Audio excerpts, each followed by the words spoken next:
to our OAA grants meeting this afternoon. My name is Sarah Thomas and I'm serving as chair of our committee. And I'll go ahead and call our meeting to order. Grants committee members that are here in person include Sharon Buckman and Tim Spencer and Mike Tillum. And I think online we have Senator Killian. Anybody else from the grants committee joined us yet? Well, we do have a quorum, so we're going to go ahead and proceed. And I want to welcome everybody that's joined us either in person or virtually. So thanks for being with us during this time. And the first item of business today for our committee to consider is a motion to approve our minutes from our May 23rd meeting that were provided on the website. Do I hear a motion to approve these minutes? So moved. Thank you, Mr. Spencer. Do I have a second? Second. We have a first and a second. Everyone in approval of the minutes, please say aye. Aye. Aye. Anybody against? Say nay. Okay. We have approved those minutes. Agenda item number 3, turn it over to Tony, our executive director, for his update. Thank you, Madam Chair. So I'd like to begin by welcoming our 3 latest team members of the Opioid Abatement Authority. All 3 of these young ladies are with us in person today at the meeting. And first is Sharika Bridges. So Sharika, for the folks that are here, stand up for just a moment. Sharika is joins us as our full-time senior grants compliance analyst. She comes to us with a great deal of education and experience working with both federal and state grants. She worked in the community college system in Maryland, but has moved to Richmond in order to take the position with the OAA and absolutely has hit the ground running. She's doing an amazing job. She's a lot of days she's in front of us now, which is great. She started in May, but we're already asking ourselves, how did we survive without Sharika? So I'm very happy to have you on the team and with us here today. And then our 2 other new folks that are joining us today are Kat Dupre and Catherine Dupre, who goes by Kat, and Jennifer or Jenny Sawyer, who are also both in the room. You guys were Kat, have you with and Jenny. So the members of the committee may recall that when the board met last November, we talked about the need to bring on some additional part-time positions to serve as outreach coordinators to help cities and counties develop strategies for abating the opioid epidemic in their community and to help them guide them through the process of completing applications, type of work that Cindy Newman has been doing for the last couple of years in deep Southwest Virginia. And so Kat and Jenny are both joining us as part-time. They work part-time hours, but they both have shown to us full-time commitment. Both are recently retired with a very relevant career experience, and I feel like they're a fantastic addition to the team. Kat's going to be working in the northern part of the state. She lives just outside the town of Orange with her cats, dogs, and horses. And Jenny lives in Virginia Beach and will be our outreach coordinator for the Virginia Beach, Hampton Roads area, as well as for the Northern Neck area and for South Side area south of Richmond and heading east. And so we still would like to find one more part-time outreach coordinator for more of the central portion of the state. If you imagine the area that's sort of west of Richmond and east of Roanoke, we're still looking for just the right person to fit in that area. But very excited that we're actually rounding out our team now. We have 7 full-time employees, the 2 part-time employees, and our attorney is on loan from the Attorney General's office. And so I feel like we're pretty well staffed and built out at this point. So Welcome. Welcome, everybody. next slide. Just a reminder, as a heads up, the schedule for our Abatement Academy for the remainder of the year has been posted on the website. And it's kind of a quick thumbnail sketch of what those sessions are. Just as a reminder for people that are joining online, the OAA offers a series of free online webinars with various subject matter experts who speak on topics about opioid abatement, and particular focus on how local governments can implement best practices using opioid settlement funds and or grants from the OAA. We're pretty excited about the lineup. We had to hit pause on this for the first half of the year because the organization that we had partnered with on it last year wasn't able to continue partnering, and they had been doing a lot of the logistics of it. And so we had to kind of catch our breath and re-implement all of this work in-house. And so that's the plan moving forward. All of this is on the website. I've posted the address there from our website. You just click on Abatement Academy. So we're excited about this. Next slide. Along the same lines, we continue with our effort to offer best practices workshops. These are the in-person workshops that we offer in different regions of the state. Members of the community recall that last year we did our very first workshop in Richmond in January, and then we followed up with workshops in Abingdon and Charlottesville. And then this year, we've already completed a workshop in the city of Hampton. The next one will be, it says Winchester, but it's not in the city of Winchester. It's in Frederick County, but it's in the same general vicinity. And then finally in Fredericksburg on October 10th. We've had about 60 to 80 people attend each one of these. We've got really good feedback. The only negative feedback we've gotten is that it's too much information, to which I say, welcome to my world. So, they seem to be going well, and we'll gauge how to continue that next year. And then that's the last slide that I have, but I just would say as we go to the next item, Madam Committee Chair and other members of the committee and the board that remains, this week, actually yesterday, marked my 2-year anniversary working for the OAA. And I'd like to just thank you again for this opportunity. And I think with the team that we put together in the office and with the participation of the board and particularly this committee, which is a very active committee of the board, that we've already seen some really great things happen. And if the vote today goes okay, we will have, as an organization, awarded almost $64 million in just over 12 months. And so I put that record up against any other state, what they're doing with their opioid settlement funds, and just look forward to continuing to get this good work done with you in partnership. So, and with that, I conclude my comments. Want to say anything about this? Oh, I skipped over one, didn't I? I apologize. Yes, so one of the things that we've been, well, I just took all the sort of anticlimactic, wasn't it? One of the things that we've been working on for quite some time now is a toolkit of resources for cities and counties to be able to see best practices and to obtain information about what's being done in other parts of the state to implement those best practices, looking for examples, looking for information. And so we partnered with Virginia Commonwealth University, the Wright Center for Clinical and Translational Research, which is head up by Dr. Jerry Moeller. Many of you, I think, have had the chance to meet Dr. Moeller. They and their team with Virginia Academy, with the Virginia chapter of the Society of Addiction Medicine, have been putting together a Virginia-specific opioid abatement toolkit. The website is now live. This is a screen grab of the homepage. The address is virginiaopioidtoolkit.org. I would encourage anyone who's listening, as well as members of the committee and the board, to navigate to the website and sign in under the members tab. That way you'll get notified as new information gets posted to it. Now that the architecture is in place, the next step will be for people to submit examples of evidence-based best practices in various different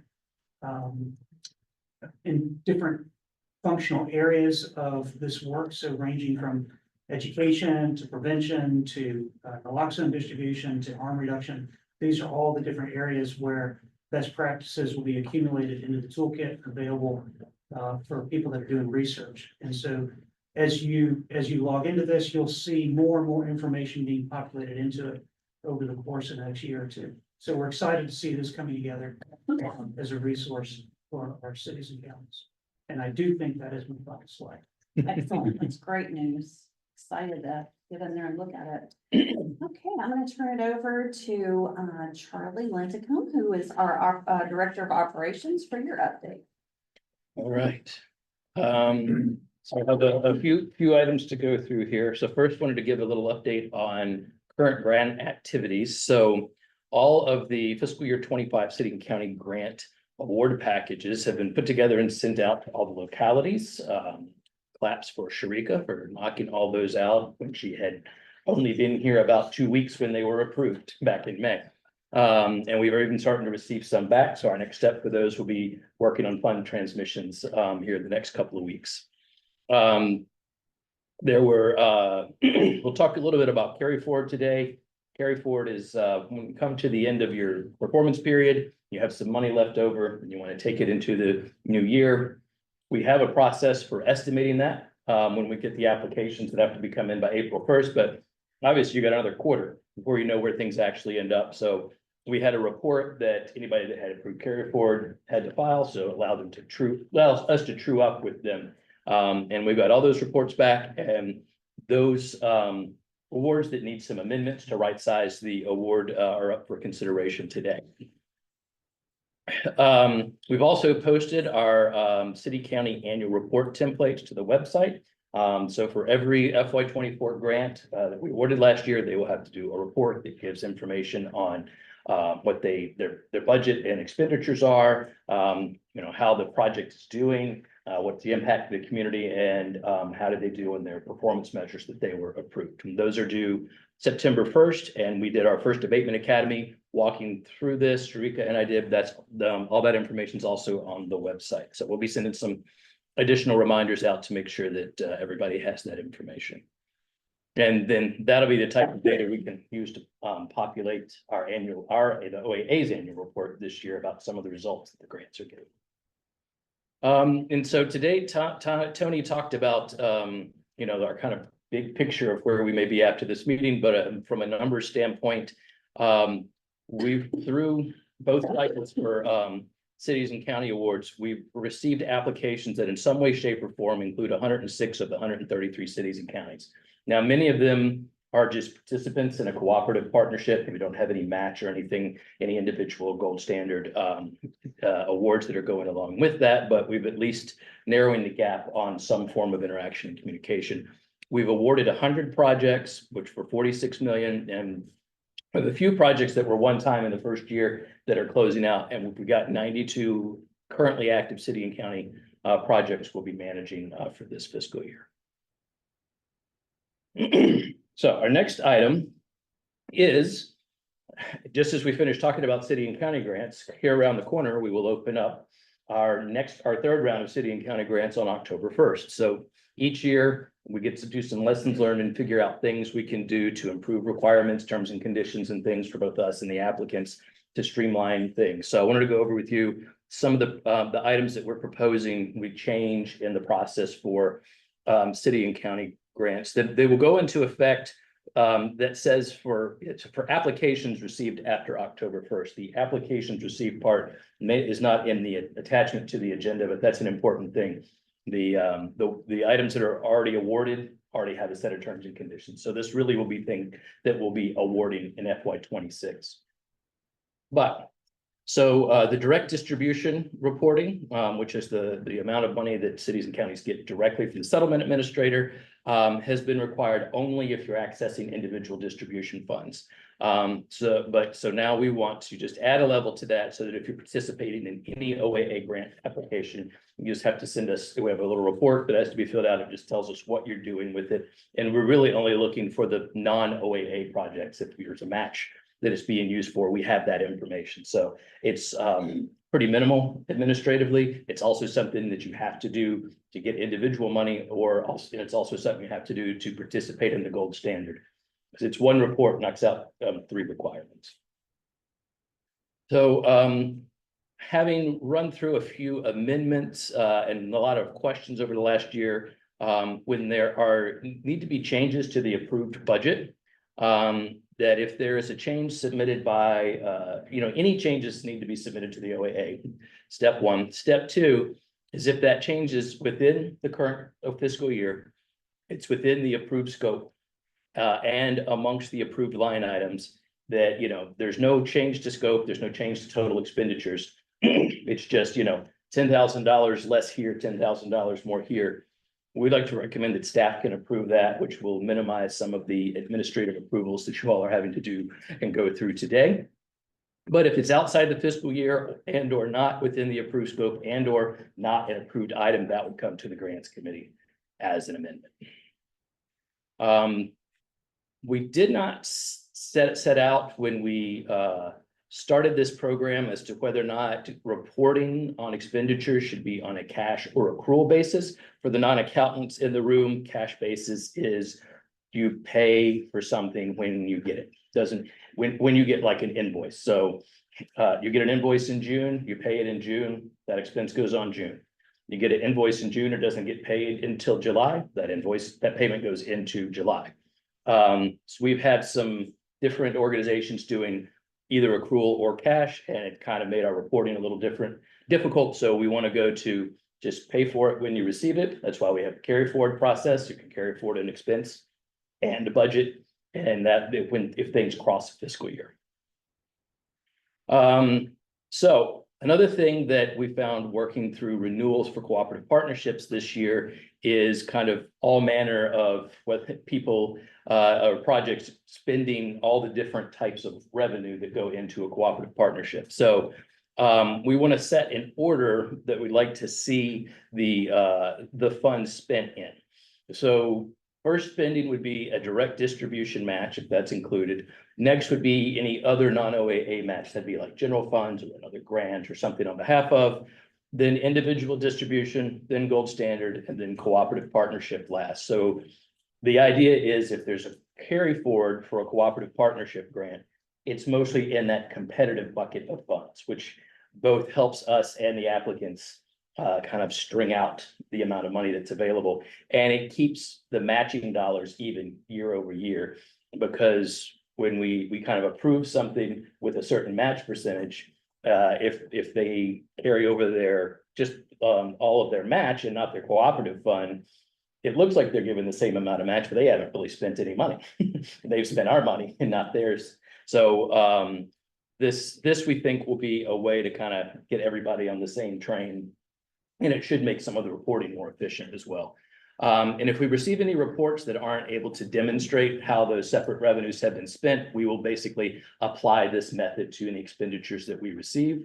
But we do have a requirement that's already established for separate accounting. It's something we'll be doing some follow-up on this year. And it's also something I believe that the APA guidance requires as well. But for those that may be struggling or didn't set things up right in the first year, we have this gives us a way to administratively take care of things.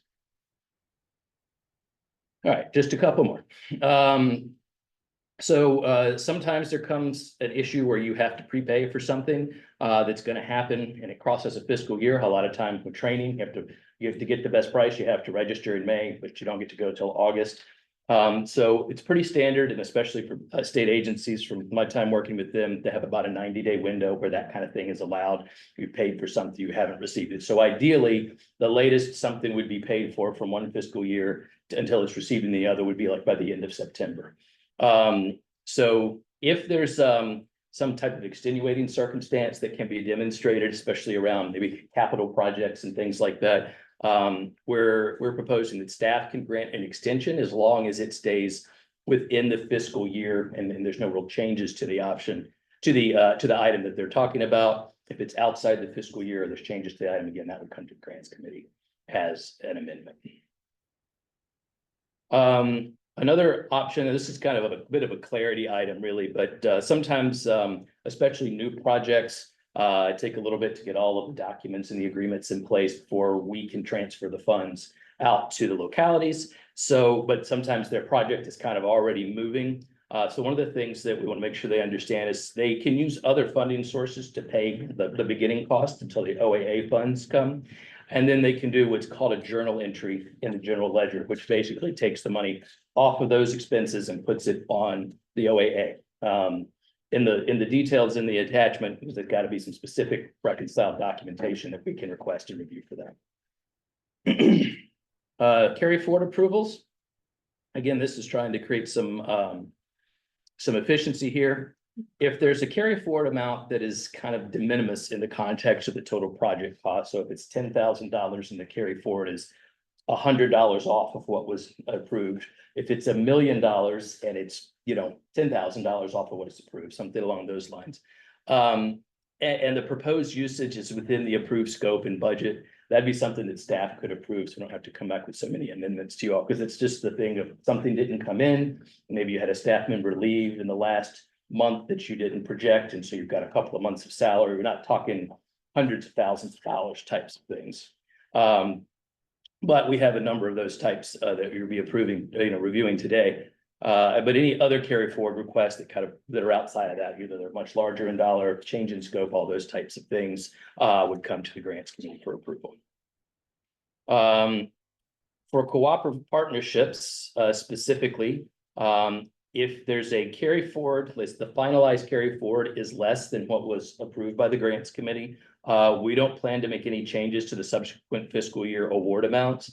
In other words, there's not a chance for them to get, some more money, because in theory, that was just an expense that happened last year instead of this year. So there should be no change to the overall cost of the project there.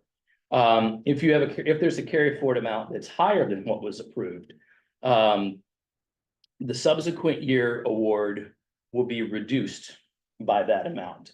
Unless the fiscal agent can demonstrate that there is some delay of an approved item, that the funding and the expenditure kind of need to move over.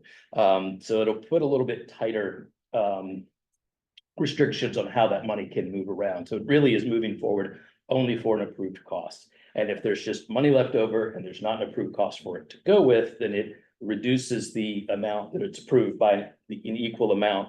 And that would allow us, and that kind of puts a little bit more money back in the cooperative and competitive pot to use for future awards. Okay, should I ask questions on any of that? A lot of technical things there. I do have one question. Mhm. Do those new conditions apply only to the city county? Yes. proposals? Yes, we will bring, some of those will probably be, maybe folded into the next round of state agency proposals, but we try not to, we don't want to change the cart a whole lot from what we've given them when they were applying and to when we award it. It's where we use the specific contingencies and conditions during the approval process for things like that. But then you'll probably see some of these again in like February before the next state RFP. So, Thank you. okay.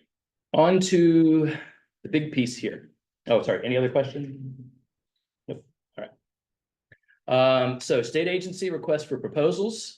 So last year for the 23-24 performance period, we got proposals from 16 agencies, included 32 projects. I think it was about $22 million or something like that.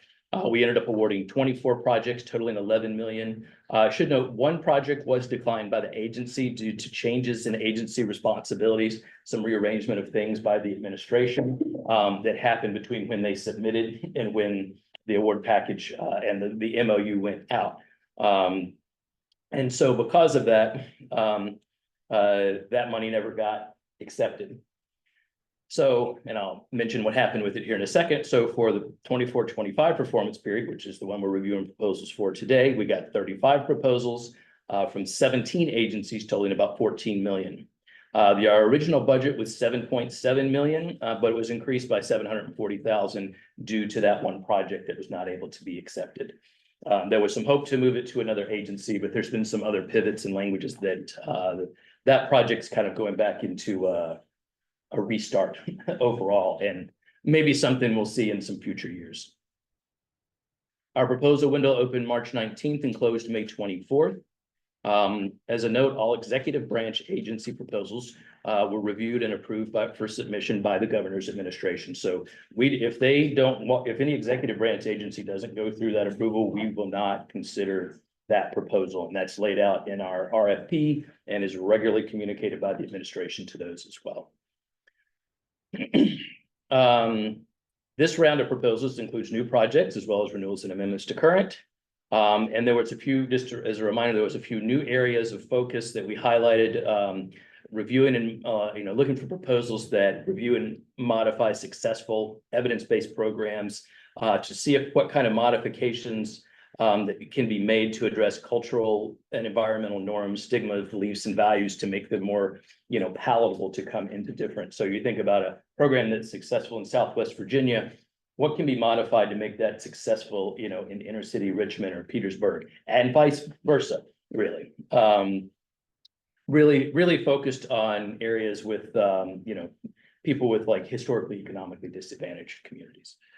So also looking for programs providing credit towards certifications or degrees for certified peer recovery specialists and students in recovery. And also programs that can fast track them into job pipelines, specifically to help abate the opioid epidemic. And also looking for increased resources for children and caregivers in kinship and victim kinship care. And that's in addition to all the other stuff that we had last year as well. So we do have standard conditions for all state agency projects that kind of are either along with or over and above the standard current terms and conditions for all of our awards. Anything that was term and condition listed and outlined in the RFP is incorporated to the project as well. Agencies have to adhere to existing practices and when establishing new positions. Specifically, only the General Assembly can increase an agency's maximum employment level, or MEL, if you've heard that term. This is a new item this year pursuant to item 489.40, paragraph F, chapter 2 of the 2024 special session 1 acts of assembly, or that's the budget, the state budget. Each recipient agency has to ensure their respected OAA funded efforts does not create an ongoing obligation for the Commonwealth. We included that language in the RFP and worked with a lot of the agencies as we were reviewing their proposals to ensure of that. And additionally, OAA awarded funds shall not be used for or connected to any legislative advocacy efforts throughout the Commonwealth. And so it's kind of the idea of getting a grant and then trying to turn it into something the General Assembly now has to fund long term.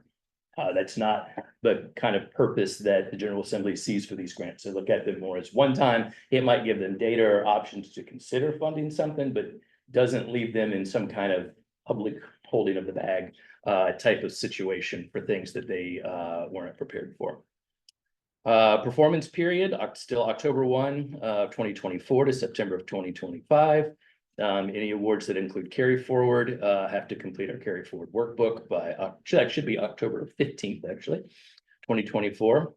We will again execute MOUs to formalize the award details. If there's an existing one, they'll have appendices updated to reflect the approval. New awards will have additional appendices. And if it's an agency receiving their first award, which we will have 2 if approved this year, they will get a complete MOU and each award gets it detailed in its own appendice.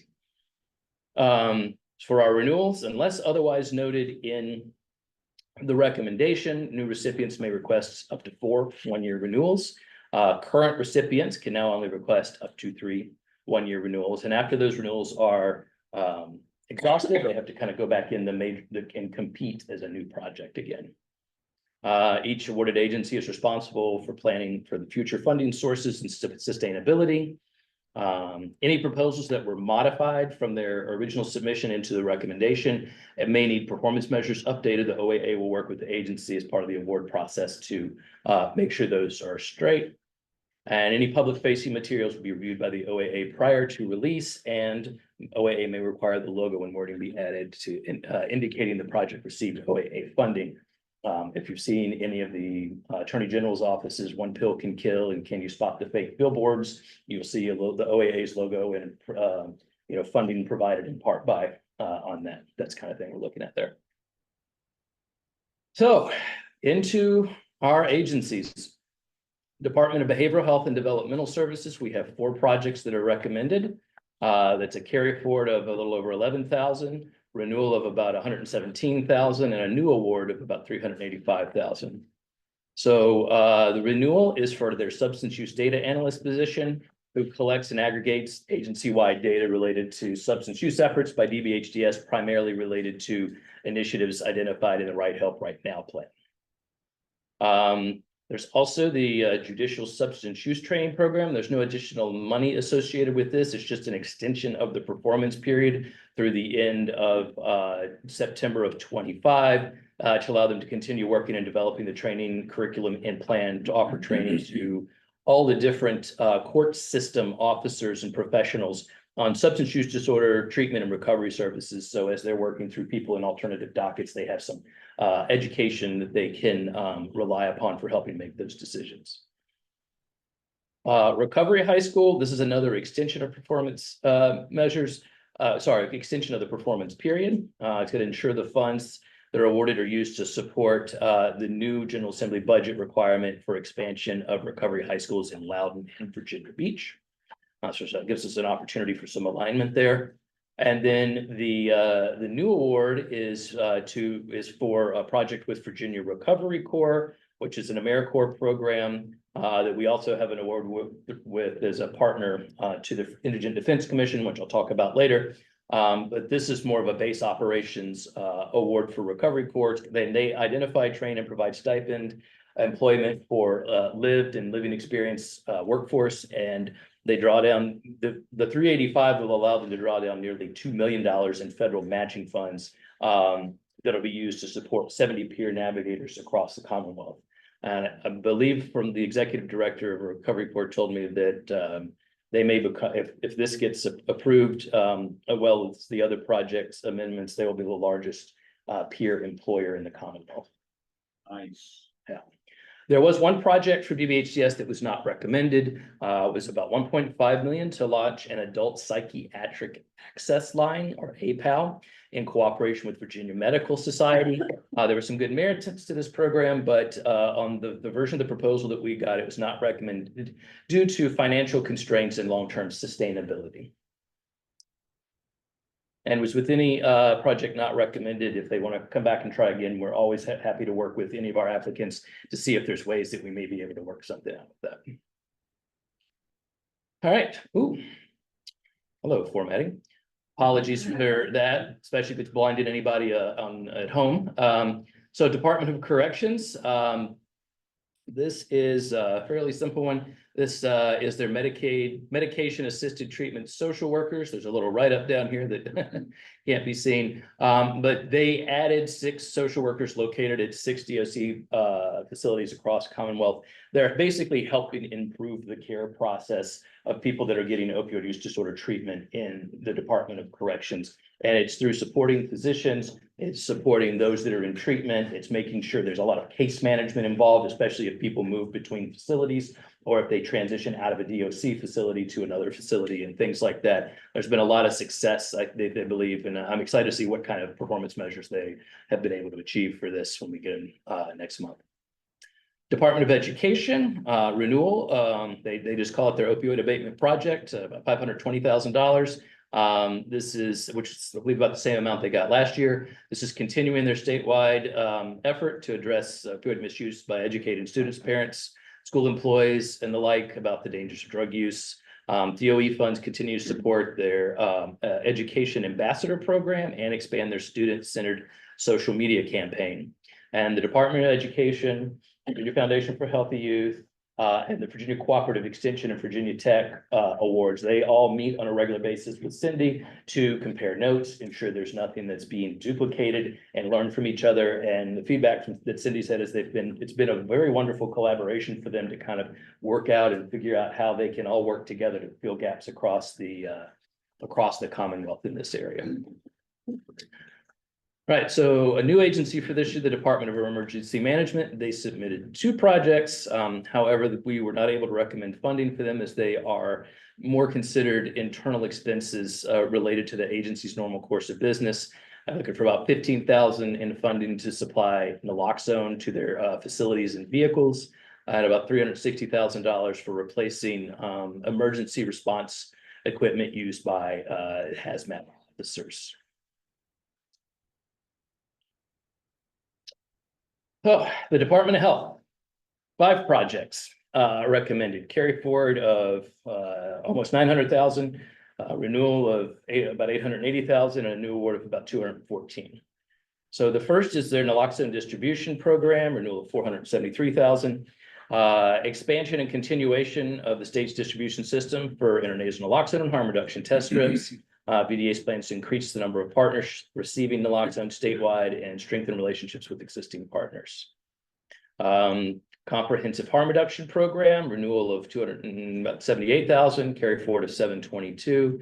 This is to expand the number of comprehensive harm reduction sites and establish new sites providing overdose prevention services. All harm reduction efforts have to be in full compliance with FDA guidelines, state law, and VDH regulations. And the reason for the higher level of carry forward is this, as with many things, and even with our city and county grants, things were slower to get started this year, both a lot of new programs standing up and going through the administrative process of getting funds and stuff transferred over to state agencies, which actually takes more steps than it does to give it to cities and counties.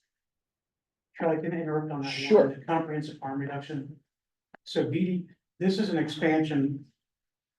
It's an expansion, but at the same time, VDH and the state of Virginia is receiving less federal money for comprehensive harm reduction. So what you're doing here is to help in a way fill a gap that's been created. The reality is that the CHR programs overall are maybe expanding in terms of the number of sites, but it feels like one step forward and two steps back. And so we want to make sure that the members of the committee, members of the full board know that you may see and hear more discussion during the General Assembly session and potentially more grant requests to backfill reductions in federal funds, particularly one-time funding that benefited the state during COVID. Thank you, Tony. So another renewal for substance use disorder coordinators, 128, 129,000 of us renewal, and a carry forward of about 176. Continuing supporting 3 SUD coordinator positions, one in the Richmond and Henrico Health District, one in the Hampton Peninsula Health District, and one in the Fort Smith Health District. And what they do is take things that without a coordinator like this probably fall across 5 or 6 people at the health department. They bring all of that into one place so there's much more focused work, both for people at the health department interact and in the community at large, so they can be a representative for that health district in many places and be leading programs to help people. So the next one is a new proposal for an overdose prevention strategist in the West Piedmont Health District.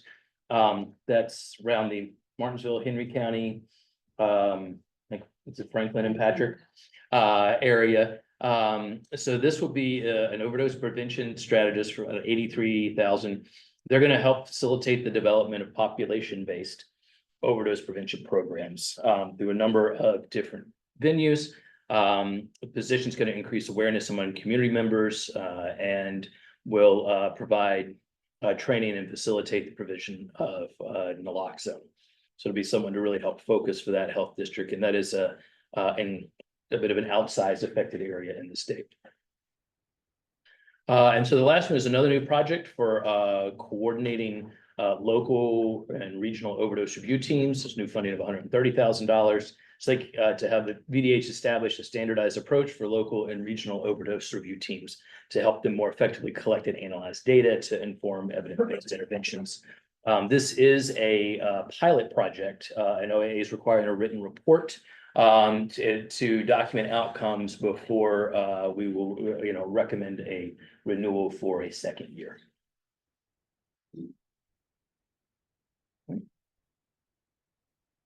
Next, Department of Health Professions. This is a renewal in the same amount as the previous year to help continue to flesh out integration of the prescription monitoring program into clinical workflows. I'm still working with prescribers, electronic health records, and pharmacies dispensing systems. This money has helped them be able to do a lot of engagement in the past year. And it is also one of those things that is last year and this year, it's filling a gap of federal funding that went away. We're not funding the whole of it. We're just funding a small gap. And that allows for a few years for the PMP program to not have to go after kind of like basically a savings account that they have a reserve that they will have to tap into long-term for that. DMAS, Department of Medical Services. This is just a carry forward of the previous year award. There was some slow starts due to vendor delay. This is in a discharge bridge program for emergency rooms. DMAS was pursued development of an OUD training and assistance program to help hospitals launch these programs. And so they're working on kind of finalizing this technical assistance model so that in future years, they can offer like one-time incentive grants to hospitals to kind of let them get up and operating with these bridge programs, so they can have, people can come out of the emergency room, if they're at risk or with an overdose, and get a warm handoff into the community, into services and those types of things. Once they are stood up, they should be self-operating, like through Medicaid and insurance reimbursements. Oh, to the Department of Social Services, 2 projects recommended. One is a renewal, about 520. One is renewal, that's a copy and paste here, renewal of 411,000. The other is a new award for 291.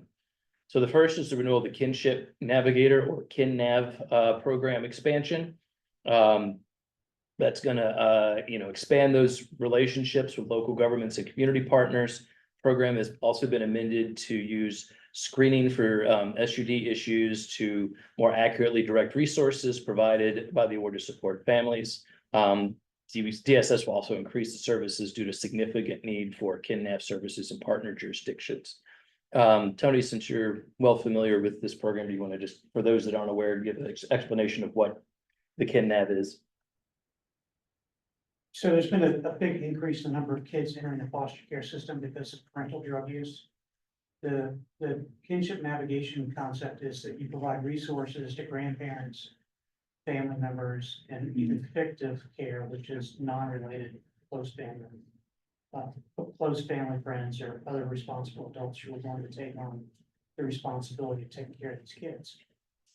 And the challenge here for these folks, many of my grandparents are retired or haven't had kids themselves, and that the KidNap program is really a navigator to help them access services and provide them with resources so they can successfully provide those guardian care services for the kids.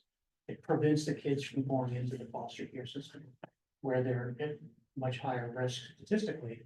The kids are at risk of developing substance use disorders if they get into the foster care system where they kind of get lost in the system, so to speak. So we're pretty excited about this program. The typo, I think that's my fault. This year, you had awarded 205,000, so we're essentially doubling the amount for next year, the 205. Yeah, because it was just a 6 months operation, basically, for the first year. Real quickly, the program, that Navigator program, City of Roanoke, Salem and Roanoke County, we're looking at somewhat different in that it tries to do the navigation component prior to the separation of the child from the family, keep the families together. So that's to ensure that the parents get the treatment necessary to keep families together under court supervision. Have the navigators really give intense services as well. Well, they're not providing the service, they're intensely navigating parents through those services so that families stay together. So I think they could be something, and City of Roanoke is going to use its funds as well as Roanoke County to start that program. I think it might have something that we look at moving forward that could be utilized and duplicated in other jurisdictions. Thank you. All right, the other project for social services is a new project, and this is the 211 opioid reduction registry, or ORR, recommended for just about $291,000. It's going to support the ORR's integration into the operations of 211, which is for Virginia's premier and statewide information and referral service. And as part of the effort, the DSS is going to partner with local organizations dedicated to combating substance use, particularly opioid misuse. And they've also already entered into an agreement with the Department of Behavioral Health and Developmental Services to cooperate and coordinate access to 211 through the 988 Suicide and Crisis Lifeline, using an application interface that's partnership with United Way Worldwide 211 data programming. So this will be putting, be an effort to put more resources for people to access out for everyone to get. I'm sorry for keeping interrupting, but this is one of the most exciting things that we're presenting to you today, because this is going to create a statewide list of opioid abatement resources statewide that anybody can access by contacting 911. The DSS 911 or the DSS 211 system has a staff of full-time curators that can stay on top of this information and make sure that it's current. And so I think this is a very exciting opportunity. You've heard about resource locators. There's been some false starts in Virginia to take that on. This has the potential, if it's done right, Yeah. to really make a difference. It's also not something that has to be started from the ground up. It's got an infrastructure to work on, which really helps with the cost. All right, oh man. Me and PowerPoint just aren't getting along today. Apologies again, everybody. So Office of the Attorney General. This is fentanyl and opioid prevention and awareness campaign. This is a renewal of $675,000. And which is a little bit less. They took requested about a 10% reduction because they knew our funds go down year over year. And so it's going to help them expand their mass media campaign to educate Virginians on the dangers of fentanyl, as well as, you know, through they're looking at the to get smart about drugs and the one pill can kill that come through the DEA the DEA websites. Sorry, I'm fumbling for my notes here since I lost all of that. There we are. So it's going to expand billboard advertising as well as as well as expand and standardize their measurements of impressions. Their first year, they had a lot of different ways to try and measure, and they found it like this impressions, which you may see if you make a social media post, is a much easier way to do it. So it'll be the data will be clear in year two with what kind of engagement that they're getting. And I think you all saw a presentation back at the board meeting in June from Mark Farrow, who does that. There's also an amendment to add a program that's called coaches versus coaches. Excuse me. Coaches, not overdoses. Not coaches versus overdoses. And that is a program that's specifically like targeted at high school youth who play sports. There's a playbook that is available for the kids as well as their families because they are prescribed opioids at a much higher rate.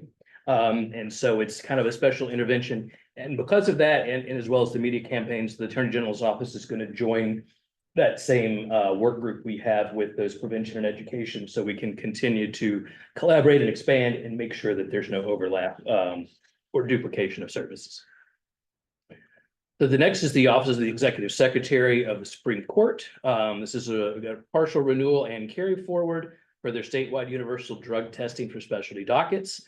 In the first year, they developed the practice and have pushed it out to the localities. And the idea is trying in the long term is to try to standardize the drug testing model and make sure that there's industry leaders that are being contracted with to ensure consistency and speed of data being collected around these drug tests. And if it's all being done the same way, things can be aggregated across the state. So they started off kind of with developing the standard, and then they've also have money to provide financial support to alternative dockets to help localities stand up these new drug testing standards. And they've already got a number of localities that are signed on from the first year. And then they've got some more that are ready to come in. So there seems to be a lot of interest in going this long term. Either the Supreme Court's going to have to find other money that they have, or the localities are going to have to find ways to support these funds. But this is more of a kind of capacity building grant that they're doing. Bradford University, a small carry forward and renewal for their HOPE program, continuing to expand the existing collegiate recovery program. And including warm handoff and a number of other things and support for their living learning facility. The 210 to 698 represents a full year of operational costs. They have requested, and we are recommending for them to use the carry forward amount, the 90,000, for some one-time scholarships for like juniors and seniors of students that are in recovery, in addition to the 4-year scholarships that they offer through their regular amount.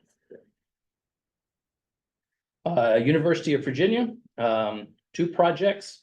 renewal of 269, and a carry forward of 215.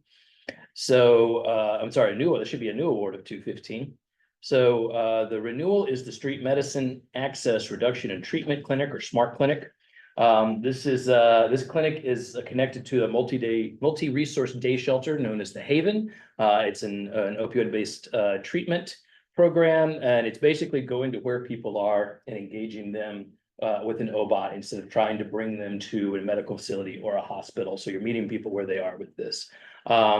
Provides access to long-acting injectable medications for people with OUD, expands an existing helpline, and they're working with the city of Charlottesville about deploying some harm reduction vending machines and supplies. And there's an additional condition that because there's the process of standing up a certified harm reduction site in that area is still under development. They're working with the Department of Health as well as the city of Charlottesville, and there'll be any harm reduction deployment process will be reviewed by OAA before it gets implemented, and additionally has to be compliant with all federal, state, and VDH guidelines. So the new project is called Community Outreach and Support for Management of Substance Use Disorder, or COSMOS. They're really great with the acronyms at UVA. A new award of $215,000. So this is a pilot project that's not planned to run more than 2 years to integrate a digital contingency management platform developed by Dynamicare Health to address opioid use disorder, co-occurring SUDs within the Charlottesville community. The main people they will be working with are the people that they're also seeing through the SMART Clinic. For those that maybe aren't aware, don't remember, contingency management is kind of an incentive-based process to help people stay sober. And so in most of the time it's done in person. This is trying to move to basically an app managed process that will allow some telehealth and things like that and help remove some barriers such as transportation and things like that. So the UVA has agreed to provide detailed progress report as part of any future renewal requests. And again, it's only supposed to be about 2 years. The idea is this is for data gathering, so they have a chance to kind of run this in Virginia, in the Virginia environment, so the data can be presented to providers and to Medicaid and things like that to try to long-term be able to make it a more like evidence-based approved form of care. They're doing this in a number of other states. It's just going to be within the city of Charlottesville. They're not planning to expand statewide. They're not planning to come back and ask for other money from us in the future or to lobby the General Assembly. Now, they did have a much larger proposal for contingency management last year that they pulled off the table, and this is a much more scaled down and simplified version just to put the data together.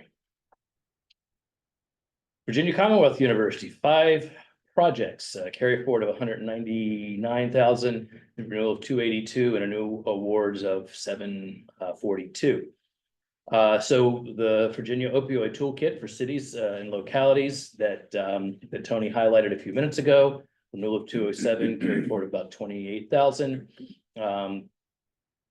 In addition to the toolkit piece that Tony talked about earlier, VCU also offers the ability for technical assistance to cities and counties in developing like strategic plans and how best to use their opioid funds and things like that. They're already working with a few right now.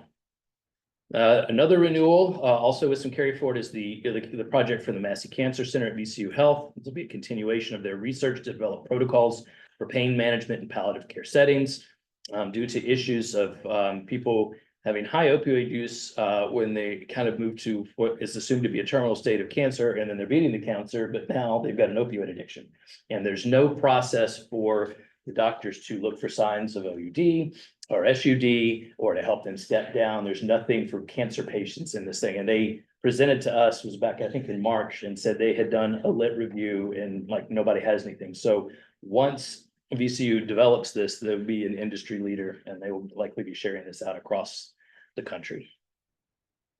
So a new award for the Virginia Naloxone Project, which is a multi-phased effort to decrease overdose deaths and reduce stigma through propagated dispensing of naloxone to at-risk emergency department patients across the Commonwealth.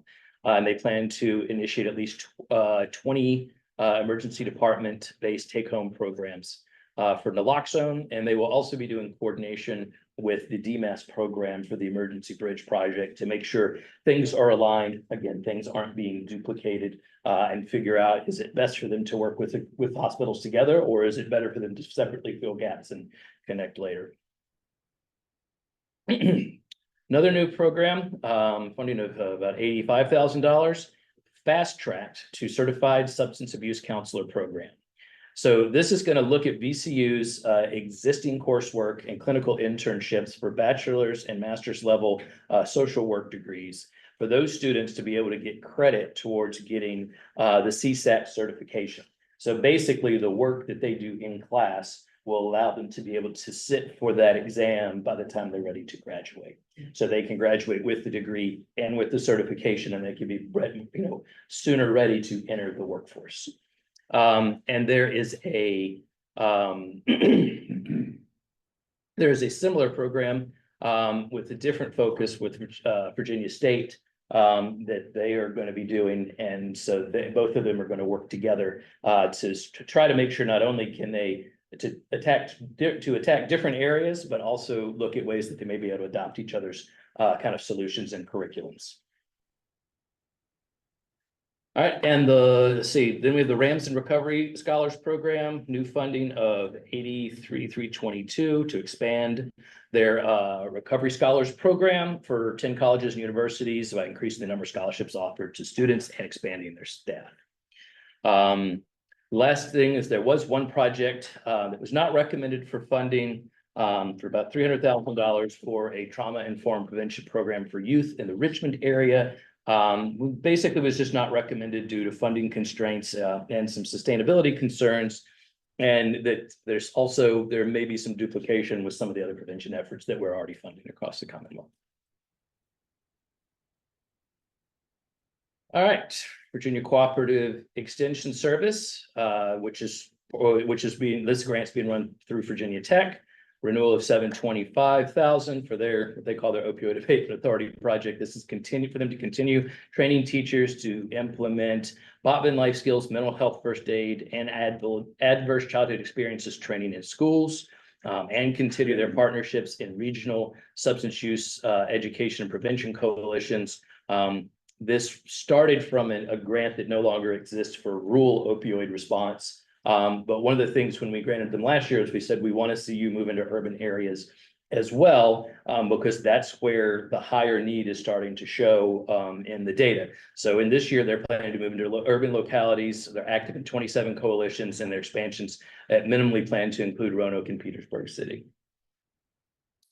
So we have the Virginia Foundation for Healthy Youth. Two projects that are recommended. Both are one-time only, new awards, and they were recommending funding them from the unrestricted. They had a project last year that we funded from the unrestricted for a big prevention and education kind of marketing and outreach campaign. And so the first one is basically a phase 2 of that, targeted for youth and young adults. They are one of the best in the state at doing these types of messaging.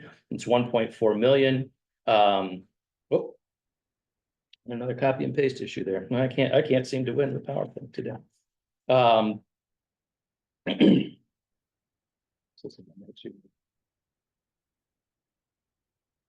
Yes, prevention and education campaign for youth and young adults to modify their knowledge, attitudes, and beliefs about opioids as relate to prevention efforts. They will continue to participate in these coordination meetings and know that anything else that they submit in the future, because we've done some one-time projects with them because of things that didn't flow or did not timely flow through the state budget, they'll go back in to have to compete again next year. We're not going to continue to renew this. But the second one is a new, but also one-time from unrestricted, that are expanding their access to the dangers of fentanyl module, which is an evidence-based prevention curricula in high schools. And so they developed this for high schools last year with some funds that they had. But what this will allow, this funds will allow them to translate this into Spanish, as well as modify the curricula to be also used in middle schools. So once it's there and once it's together, one-time project, and that can be used across the Commonwealth. Oh, Virginia Indigent Defense Commission. This is a carry forward and renewal, reentry and recovery specialist pilot program. This is going to continue the collaboration between VIDC and the Virginia Recovery Corps that I mentioned earlier, embedding peer navigators within public defenders' offices and localities with highest overdose death rates and largest public defender caseloads. So currently they have, as of, these have come on throughout the year, but as of July, they have navigators working in the public defender's office in Chesterfield, Pulaski, Fredericksburg, Richmond City, Winchester, Martinsville, and Lynchburg. And we are recommending due to some of the success that they have had to expand this and add 8 additional, so about 15 locations, or at least 15 navigators. They do think in some areas they may be able to work in multiple public defenders' offices if the caseload allows. So we're going to add Roanoke City, Portsmouth, Newport News, Suffolk, Chesapeake, Norfolk, Halifax, and Hampton.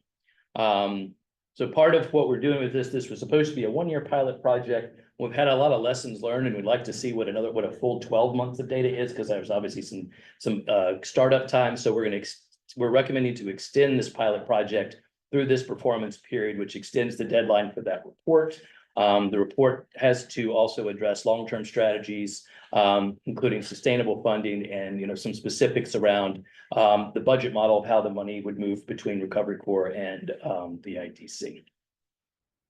And again, just clear and put on the record, this is administered to the Commonwealth Attorney's Office for these localities, correct? Public Defender's Office. Public Defender's Office. Yes, from which is separate from the locality. Right, it's separate itself. from the Commonwealth Defenders. So yes, Okay. Commonwealth Attorneys. I'm mixing names. Okay. So yeah, the Virginia Indigent Defense Commission oversees, it's the state agency that oversees and supports the public defenders. So it's separate. There is another piece that I didn't list here that was with last year's approval and continues, that if there are other entities such as the Commonwealth Attorney's Office that wants to replicate this program, that Indigent Defense Commission will work with them to help them do this. The unique piece about this is most of these type of recovery and reentry specialists are on more of the justice side. They're in the jail with the sheriff's office, they're in the court, they're with the Commonwealth's attorney. This is on the defense side. So it creates a bit of a different relationship between like the navigator and the person, with substance use disorder that may prove to be, able to more trusting and longer term relationships. So they have both organizations have been working together very diligently to execute this process. Let me go back one. So before I move to city and county awards, it looks like I lost one slide. Is with my battle with PowerPoint today. So Virginia State University, which is the other new organization this year, they submitted a big project that was entitled At the Helm, and which I don't have in my notes the what that acronym stands for, but basically it's through the Public Health Institute at Virginia State University that's basically stood up to help students at Virginia State and surrounding community in Petersburg and really the District 19 Community Service Board. And so we asked them to kind of break this into 3 projects so we could have some different requirements around it. The first piece is really providing additional capacity for treatment and recovery and connections to like SUD services starting within the Petersburg area and with students at the university. And over time, they hope as they're able to generate revenues, they can expand further to some of the outside communities. The second piece is called Leveraging Workforce Needs.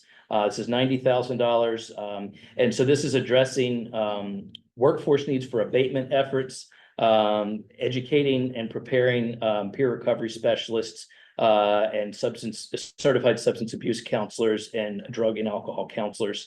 And they're going to coordinate and pipeline opportunities for Virginia State psychology and social work students, as well as provide training for risk counselors, STI testing, HIV, and motivational interviewing, all as part of the classwork for these programs, kind of like it's similar to the VCU project, but with some different lens and different focus. So they're going to VCU and Virginia State are going to work together on that. We'll oversee those meetings. And the last one is their mobilization of access for underserved and marginalized communities. This is another new project, about $170,000. So Virginia State will work with a vendor to identify and address disparities in access to abatement efforts for people in traditionally disadvantaged communities. They will identify stigmas and for treatment and recovery programs, and figure out how to increase engagements in these programs, ideally by 30%, evaluate the evidence-based programs for comparative analysis in the community, and determine, the kind of modifications for environmental norms, beliefs, and those types of things to try to improve people's access. And so one of the things that we've also required is the analysis and solutions that are developed from this project will be made publicly available, and Virginia State will work with any other organizations throughout the Commonwealth who may be looking to implement those modifications in their program. So, and as also as part of it, they will be working with people with lived experience as they're working through this. So that's it for state agencies, as if that was enough, right? Questions on state agency stuff before I move through the city and county amendments? All right. So for our city and county award amendments, as I mentioned before, these are all related to kind of different finalized carry forward items from what was approved by the grants committee on May 23rd. So we added some conditions for how these funds need to be used. So all carry forward funds need to be used for one-time items, and that's number one, and not used to expand the project beyond the scope that was already approved by the grants committee. The copy and paste issue there. Oh, sorry. Can ignore the General Assembly maximum employment level. That's a typo. So one of the reasons we want to focus on this is sometimes people carry forward funds, and it kind of goes into their operations, and then the next year the operations have expanded and now they need more funding in the next year. And that's not what carry forward is for. Carry forward is one-time type of things, because that money, in theory, if you spend all your money in the next year, that money no longer exists for you to utilize. So that's one of the reasons that it should not be used for expanding the scope beyond anything that was approved either in FY24 or FY25. The approval of these carry forwards does not obligate OAA to approve any increase amounts for subsequent renewals. The carry forward funds must be demonstrated to be 80% encumbered before any FY25 funds will be transmitted. This was a requirement for the initial approval in May. And all conditions and contingencies that were approved by the grants committee for these projects in May also apply to the carry forward amounts as well. So we have many of these are fairly simple in nature. Louisa County has their dedicated clinician position. That was when actually didn't actually need any action. And so they were unable to fill the position. They're carrying forward the carry forward the funds and the expense so they can fill that position this year. They did not ask for any extra funds for that because they didn't spend it. Arlington County has a OBOT therapist. Basically the difference amount here is due to not receiving an invoice until July. So the payment it's just, and the expense and the funds have moved forward together. Roanoke City Peer Recovery Specialist Project. The initial projection that was provided on the application was missing some expenditures. So that's why there's such a difference. Was the expenditures for a full-time position that had been filled. Smith County Recovery Court enhancements ticked up. There was some delayed startup costs. Another one, funding and the expenses are carrying forward into the new performance period. Rockingham County, their combined SITAC and CRU, another invoice timing issue, expense funding and expenses carried forward. Lynchburg, it's one of the few where they had a little bit less than was initially approved, as they just had a few more expenses processed than expected. No changes to their awards.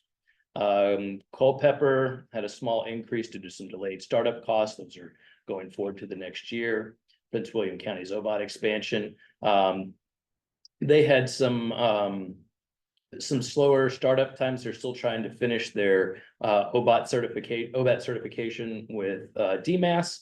And because of that, they haven't been able to bill in a way that they thought. So they have some revenue shortfalls. So this will help cover their revenue shortfalls and some increased expenditures they're anticipating in the new year.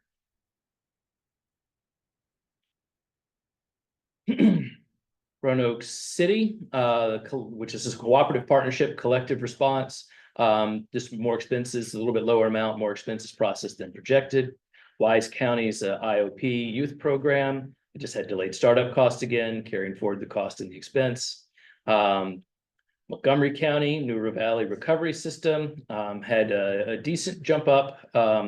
Here, delayed startup costs, they're carrying forward. So this is a very large project. As you remember, the recovery ecosystem has a lot of moving parts. There was some new funding opportunities that were requested that we decided we were not able to fund due to all of the huge amount of projects that we received in DBHDS Region 3. So one of the things that is additionally called out here is that these carry forward funds can only be used for items that are clearly within the scope from FY24 and 25 as approved by the grants committee. So in theory, most of these startup costs, the cost should carry over with the funds. Grayson County Recovery Court, again, your delayed startup costs. Henrico County Pregnant and Parenting Women Partnership, just some delayed personnel and operating costs. They have some projected higher operational costs than what they had originally put their application forward. So that is the small amount additional there is going to fill that gap. Hanover County's Project Recover, delayed startup costs. So again, with this one, there's a number of moving parts with this. We want to ensure those carry forward funds are only used within the scope that was approved. And then lastly, Chesterfield's Regional Jail Initiative had a small change, delayed startup cost, the funding, and the carried forward moving forward. So we have a total difference of true up of about $728,000 that are being handled through these amendments. And there we go. Any other questions?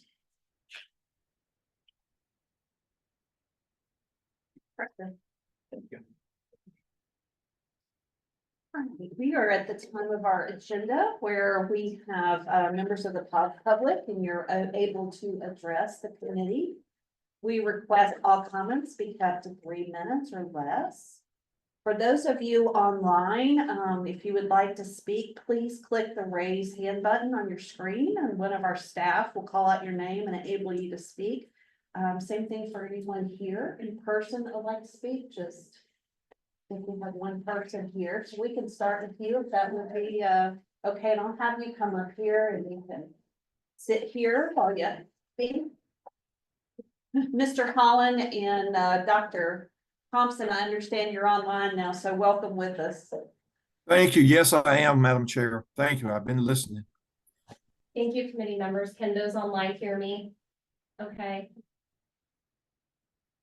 Yes. Thank you for having me today. My name is Catherine Ford. I am the APEL Program Director. I'm joining you today to serve as a resource to answer any questions that may have come up in your consideration of DBHDS's application for funding. That is unfortunately not recommended, but it's still before you for consideration today. Just in brief, the Adult Psychiatric Access Line relies on a behavioral health integrated care model endorsed and supported by the CDC, the American Psychiatric Association, SAMHSA, and DBHDS. APEL will provide primary care providers statewide with timely access to expert addiction medicine consultations, regional care navigation, and CME qualifying continuing education on substance use disorders, particularly OUD. Critically, we will be tracking outcomes to guide our education and outreach efforts to deepen our impact. And I look forward to educating this body further on the good work and data we'll be undertaking. And it's so encouraging to see the other proposals for programs, for resources that APEL can incorporate for patients. Now, while I understand the political concerns explained by staff today of the appearance of the authority allocating funds that might create a requirement of the General Assembly, the conversations we've had with legislators and other stakeholders have not been met with that same concern. Money committee members and budget conferees of the General Assembly may or may not award APAL funding through EDHDS's budget request, but those efforts are separate from this or any other funding efforts on a state or federal level. Senator Pillion, as a budget conferee, I think you know this better than anyone. If any information included in the application failed to explain our program's funding model, I'm happy to speak to that before you vote today. And should this committee ultimately choose to contribute funding to APAL, we will continue to pursue diverse funding sources, which include but are not limited to general funds from the GA.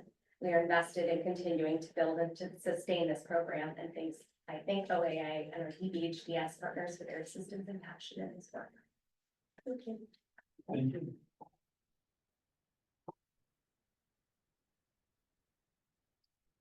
Meeting online.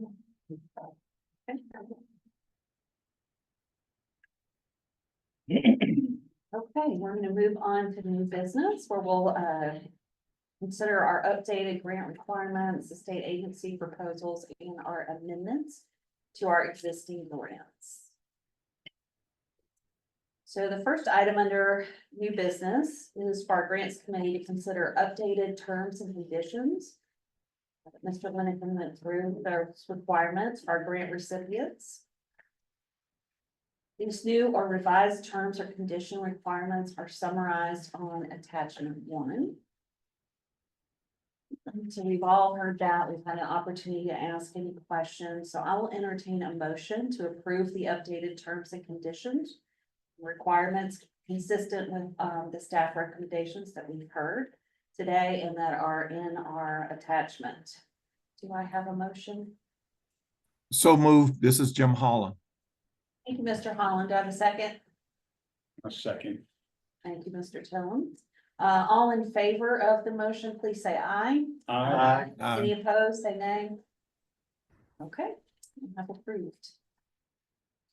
Next item is we will consider the block proposals for funding assistance to state agencies that were attached in this agenda as attachment 2.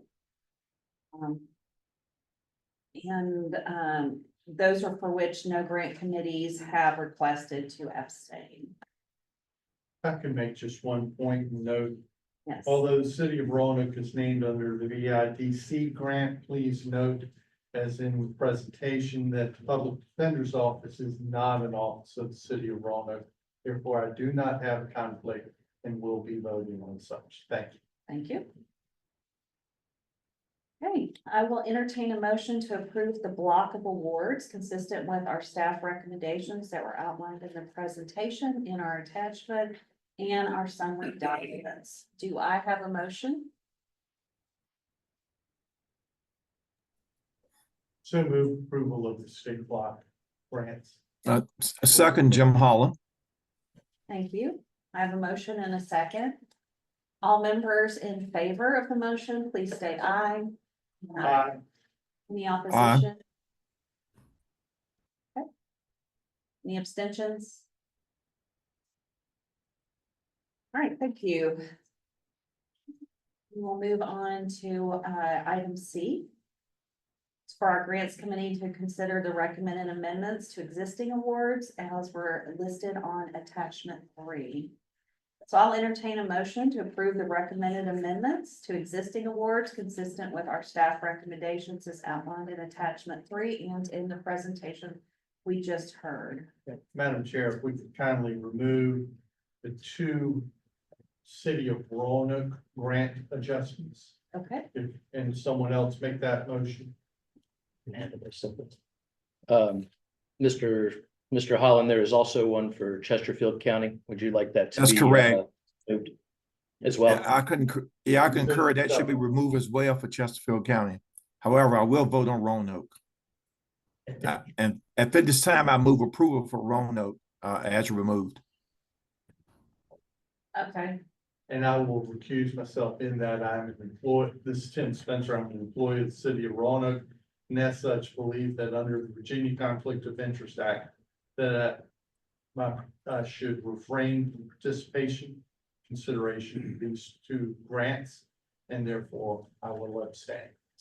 okay, so we will consider the recommendations with regard to Roanoke starting to begin with, as separate, and Mr. Spencer will abstain.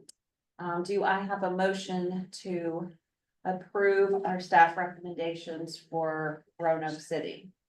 So moved, Madam Chair, Jim Holland. Thank you. Do I have a second? Second. Thank you. All in favor of approving the awards consistent with staff recommendations for Roanoke City, please say aye. Aye. Any opposition? Okay, they are approved. In accordance, I recuse myself with regard to Chesterfield County as a supervisor in that county. And I will move approval of Chesterfield County. Okay, so we have a motion to approve Chesterfield County. Mr. Holland is abstaining. Do I have a second? I second. Okay, all in favor of approval of the amendments to existing wards for Chesterfield County, please say aye. Aye. Any opposition? Okay, approved. So now we can proceed to the rest of the block. The remaining block. Yes, the remaining block. Do I have a approval to recommend the amendments to existing wards consistent with staff recommendations for our remaining wards? So moved, Jim Holland. Okay, Mr. Holland, will take you as the motion and Mr. Tillum as the second. Yes, How about ma'am. that? All in favor, Yes. please say aye. Aye. Opposition, say nay. Okay. Thank you very much. All right, at this time, I will entertain any other items of new business or motion from our members.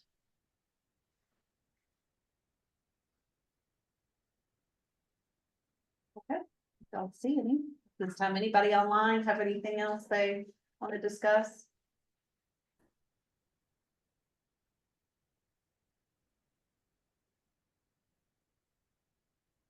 We ready to adjourn then? I think we have completed all of our business as noted through our agenda today, so I will accept a motion to adjourn our meeting. So moved, Jim Holland. Everybody's in a race to beat you there, Jim. Mhm. Okay, I have a motion and a second. All in favor to adjourn, please say aye. Aye. Okay, it was unanimous.